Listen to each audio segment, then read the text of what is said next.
Crisis का stage, जब जब जो समाज है वो डिमोरलाइज हो चुका है, उसका नैतिक पतन हो चुका है, वो अस्थिर हो चुका है, तब आती है संकट की स्टेज, क्राइसिस। तो तुरंत ही क्राइसिस हो जाएगा क्योंकि उसकी कोई फाउंडेशन बची नहीं है। तो सिविल वॉर और invasion, when society can not function in itself productively, जब कोई सोसाइटी, जब कोई समाज अपने आप को अच्छी तरह से सुचारू रूप से चला नहीं पाता, तब क्राइसिस आता है, तब संकट आता है। Now the people are looking for a saviour, तो अब वो जो है वो किसी जो आके सहायता करे, सेवियर के उसमें रहते हैं। कोई नेता ढूंढ रहे होते हैं कि कोई आए और हमारा नेतृत्व करे और हमें बचाए इससे। So either a foreign nation or a local group comes forward to lead. तो या तो जो सबवर्टर है वो खुद ही आ जाएगा, या लोकल में से जो कोई है वो आकर के लीड करने लग जाएगा। क्या क्या क्या है इसमें, ये क्या कहा गया है?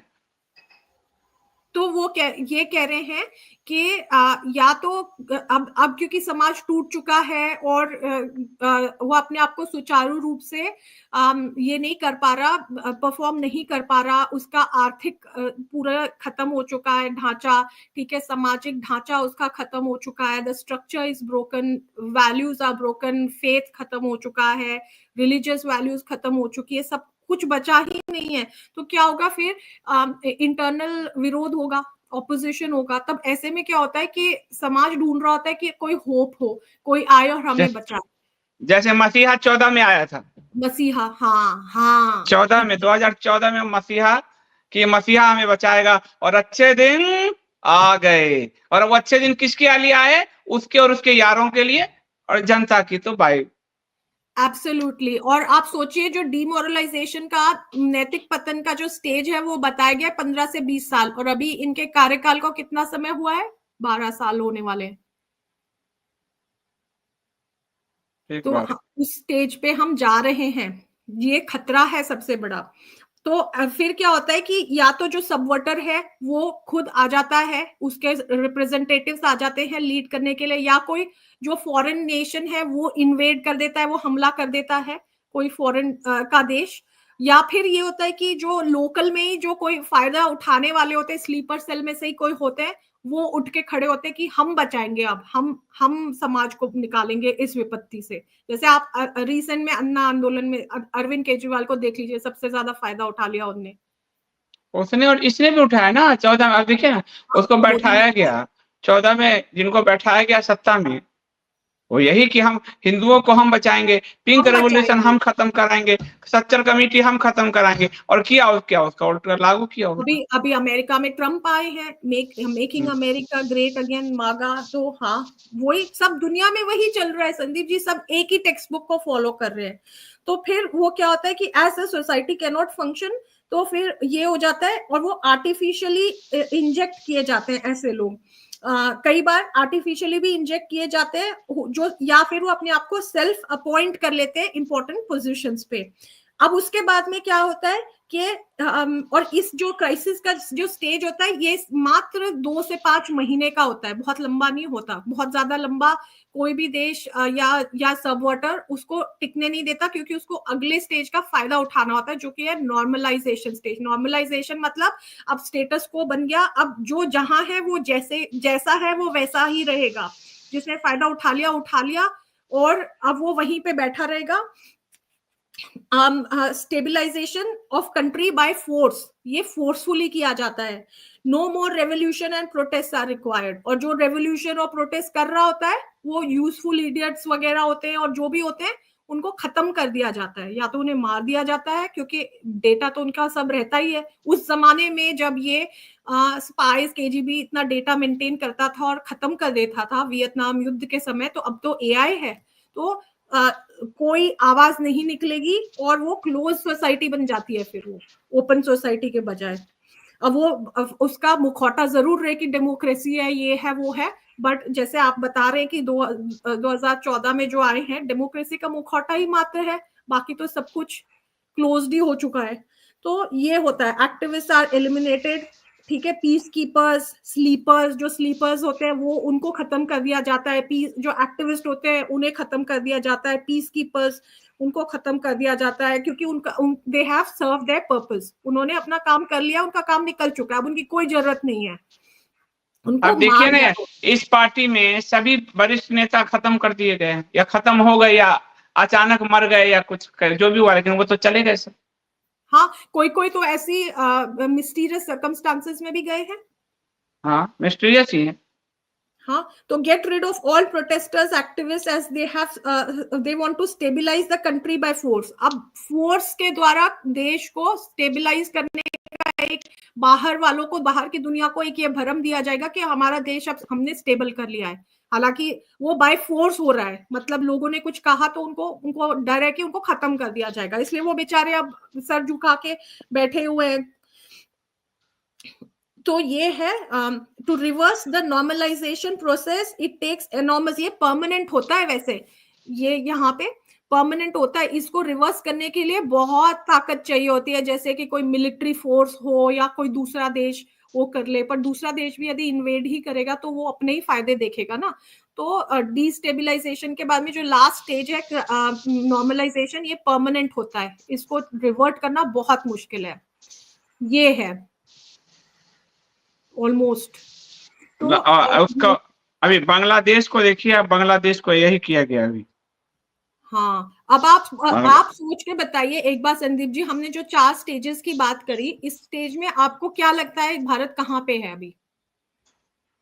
भारत में तो अभी पूरी तरह से भारत का जो हिंदू संस्कृति है उसको खुरच के हटाया जा रहा है। सबसे पहले उनका डी हिंदुनाइजेशन किया जा रहा है, उसकी नैतिक वैल्यू सब कुछ छीना जा रहा है, उसके अंदर का जो हिंदूपन है, हिंदूनेस है, उसको छीन के खत्म किया जा रहा है। पहला काम यही है, किया जा रहा है, वो पहला स्टेज ये है। दूसरा हो रहा है कि वो व्यक्ति को और पार्टी को ही वो तारनहार मान ले, उसे ही देवता समझ ले, वही अब उसको बचाएगा। वो भी और स्ट्रैटेजी है बुक में, टेक्स्ट बुक में से हाँ, है। वही है कि ये नहीं तो कौन, फिर ये विकल्प क्या है, इस तरह का बदहवासी वाला प्रश्न, कि अब वो इतना बदहवासी नैतिक स्थिति के अब पतन हो नहीं। चुका है कि ये नहीं तो कौन।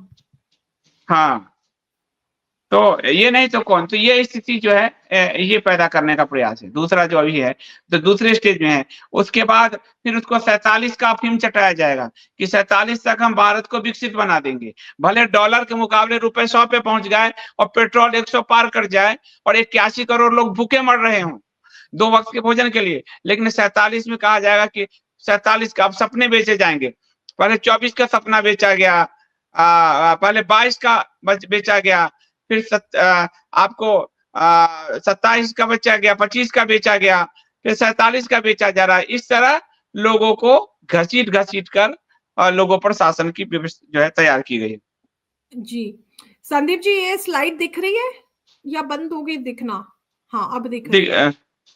हाँ हाँ, तो देखिए in short, before we go on the solutions, एक लास्ट स्लाइड है, बिफोर वी एक बार रिकैप करते हैं। तो जो सबवर्जन, ब्रेन वॉशिंग का प्रोसेस होता है, किसी भी देश को पंगु बनाने का, पराधीन बनाने का जो प्रोसेस होता है, वो 4 स्टेजेस में होता है। पहला होता है डिमोरलाइजेशन, यानी नैतिक पतन। आपके जितने मूल्य होते हैं, चाहे वो आपके रिलीजियस वैल्यूज हैं, चाहे वो आपके स्ट्रक्चर्स हैं, आपके एजुकेशन है, आपके लाइवलीहुड है, लॉ एंड ऑर्डर है, सिक्योरिटी है, आपकी हेल्थ है, आपके जीवन से जुड़े जितने भी मूल्य हैं उन सबको खत्म कर दिया जाता है। और इसमें जो सहायक होते हैं वो होते हैं जो हर वो व्यक्ति जो पॉपुलर है, जिसकी बात लोग सुन रहे हैं। ये हो सकते हैं influencers, TV YouTubers, media personality, actor actresses, singers, journalist, बाबा, सबसे इम्पोर्टेंट तो ये रिलीजियस जो होते हैं, बाबा, कथावाचक, इन सब को यूज किया जाता है इसमें। और ये इनको सबको पेमेंट मिलती है सरकार से, या तो पेमेंट मिलती है या किकबैक्स मिलते हैं। अभी आपने जर्नलिस्ट सुधीर चौधरी का बताया था 15 करोड़ की उनको वो मिली है। तो ये सरकार का काम कर रहे हैं, ये यूजफुल इडियट्स हैं। फिर जब ये समाज का नैतिक पतन कर चुके होते हैं 15 से 20 साल में, तो समाज अस्थिर हो जाता है। अस्थिर हो जाता है तो समाज को समझ नहीं आता, उसके उसकी जो फाउंडेशन है वो खत्म हो जाती है। तो अस्थिरता से फिर संकट पैदा होता है, और इस संकट की स्थिति ये रहती है 2 से 5 महीने, और उसके बाद में फिर होता है एक नॉर्मलाइजेशन। ये एक जो नॉर्मलाइजेशन है, ये एक्चुअली एक बहुत ही मिसलीडिंग टर्म है। ये नॉर्मलाइजेशन नहीं है, ये forceful take over of control होता है, और ये समाज को कंप्लीटली क्लोज कर देता है। एक डेमोक्रेसी नहीं रहती है, फिर ये एक ऑटोक्रेटिक डिक्टेटोरियल स्टेट बन जाता है। तो ये है 4 स्टेजेस। तो अब लोगों को ये अपने जो ये आज वीडियो आप देखिए अच्छे से, और इसको देखिए और समझिए, और ये पुस्तक भी आपको दे देंगे। और आप ये मत समझिएगा कि अभी की सत्ता जो है दक्षिणपंथी है, वो असल में अल्ट्रा लेफ्ट है। समलैंगिकता समर्थकवादी अल्ट्रा लेफ्ट, अवैध संबंध समर्थकवादी अल्ट्रा लेफ्ट, हिंदू मंदिर तोड़ने वाली अल्ट्रा लेफ्ट, तीर्थ क्षेत्रों का धंधा करने वाली अल्ट्रा लेफ्ट, और बाबाओं के जरिए हिंदुओं को बरगलाने वाली अल्ट्रा लेफ्ट। वो सारे फॉर्मूले आपको इसमें दिख रहे हैं। तो भारत की कोई भी सत्ता, चाहे नेहरू से लेकर और अब तक, वो इस फॉर्मूले पर फिट बैठती है। 47 से लेकर 25 तक कोई भी सत्ता आप लीजिए। एक थोड़ा सा हम लाल बहादुर शास्त्री जी के काल को हम काट लेते हैं, थोड़ा समय काल था। बाकी जो सारी सत्ता है वो कंप्रोमाइज्ड किसी न किसी, या फिर रशिया और चीन की तरफ केजीबी, या फिर अमेरिका CIA की तरफ किसी न किसी तरीके से कॉम्प्रोमाइज है। और वो भारतीय जनता को सिर्फ सपने बेचकर और उसका दोहन कर रही है, शोषण कर रही है। ये इसका पूरा निर्णय है। तो धन्यवाद। सोल्यूशन क्या है संदीप जी लास्ट में? और ये जो सोल्यूशन है, ये सिर्फ आप और मैं नहीं बोलते आ रहे कुछ समय से, ये 1980s में यूरी ने भी कहा है एग्जैक्टली यही जो हम कहते आ रहे हैं। उसने कहा भारतीय पारंपरिक मूल्यों, संस्कृति और सभ्यता की ओर लौटने का संकल्प लेना होगा नागरिकों को। ये एक संकल्प लेना जरूरी है कि हम भारतीय पारंपरिक मूल्यों, संस्कृति और सभ्यता की ओर लौटेंगे। सनातन धर्म का ज्ञान को पुनः अपनाना, परिवार, विद्यालय, शिक्षा और मीडिया में इन मूल्यों को फिर से स्थापित करना होगा। और ये विश्वास रखना होगा हर नागरिक को, हर हिंदू को, कि हिंदू संस्कृति ही सही है और विदेशी विचारधाराएं गलत हैं। We have to reject all the foreign ideologies that have been injected into the society over so many decades, कितने दशकों से, जो भारत के को नष्ट किए हुए हैं। तो ये हमें विश्वास रखना होगा, और अपनी संस्कृति पे विश्वास रखते हुए हमें रिजेक्ट करनी होगी ऑल फॉरेन आइडियोलॉजीज। तो और नेक्स्ट है, जागो और स्वयं को समझाओ कि तुम सही पक्ष में हो। मतलब अपने ऊपर भरोसा रखो कि you are right. Wake up and see and accept that you are on the right side.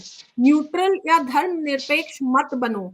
संस्कृति में न्यूट्रलिटी और निष्पक्षता के लिए कोई स्थान नहीं है। जिस क्षण हम ये कहते हैं कि हम धर्म निरपेक्ष हैं, उसी क्षण हम स्वतः ही देश के शत्रु बन जाते हैं। अपने धर्म को बदलना कोई बौद्धिकता या प्रगतिशीलता नहीं है, अपितु ये आत्मघाती कदम है। ये यूरी ने कहा है। आप देखिए, और आज एक बार बयान वायरल हो रहा है, भाजपा का जो प्रवक्ता है सुधांशु त्रिवेदी, हम भारत को ओरिजिनल सेक्युलर देश बनाने हैं। लीजिए। और ये यूरी केजीबी जो प्रोपेगेंडा जिसका काम था सबवर्शन करना, वो बता के गया है कि ये सॉल्यूशन है, बड़ा सिंपल सॉल्यूशन है। और जब मैंने ये सुना और ये पढ़ा बुक में, तो मैंने कहा यही तो हम भी बताते आ रहे लोगों से। रामायण पढ़िए, महाभारत पढ़िए, अपने शास्त्रों से जुड़िए, भागवत गीता पढ़िए, और आप विश्वास रखिए कि आप सही हैं। क्यों एक्सेप्ट करना, क्यों इतना इंफीरियरिटी माइंडसेट रखना कि अगले का अच्छा है, बेटर है, और हमारा जो है वो बुरा है। नहीं, आप जो है वो सही हैं। सही बात है। तो ये वीडियो आप सब देखिए, और दूसरा कि आप सब को ये पुस्तक भी दिया जाएगा कंटेंट फॉर चेंज के बुक्स में, वो आपको दे दिया जाएगा। और आप सोचिए, हम लोगों आज कह रहे हैं, ये देखिए 80 के दशक में लिखी गई है, यानी हम आपको सही लाइन पे गाइड कर रहे हैं कि देखिए भारत को बचाना है तो भारत के हिंदुओं को शस्त्र शास्त्र संगठन का आधार लेना पड़ेगा। आपको अपने शास्त्र पढ़ने होंगे और अपने शास्त्र का जो सही व्याख्या कर रहा है या तो उसको सुनना होगा, नहीं तो आपको धर्म गुरुओं के रूप में मक्कार बैठे हैं, पॉलिटिकल सत्ता के रूप में मक्कार बैठे हैं, इंडस्ट्रियलिस्ट के रूप में आपको लूटने वाले बैठे हैं, ब्यूरोक्रेसी आपको लूट रही है। सब मिलके ऐसे भारत का निर्माण कर रहे हैं जिसमें उनके बच्चे विदेश पढ़ते हैं, उनकी फैमिली विदेश पढ़ती है, लेकिन आपको कहेंगे मेरा दरी उठाओ, मेरा झंडा उठाओ, तुम हिंदुत्व के नाम पे मरो। ये हिंदुत्ववादी पार्टी के ज्यादातर नेताओं के बच्चे विदेश अमेरिका में पढ़ रहे हैं, आप पता कर लीजिए।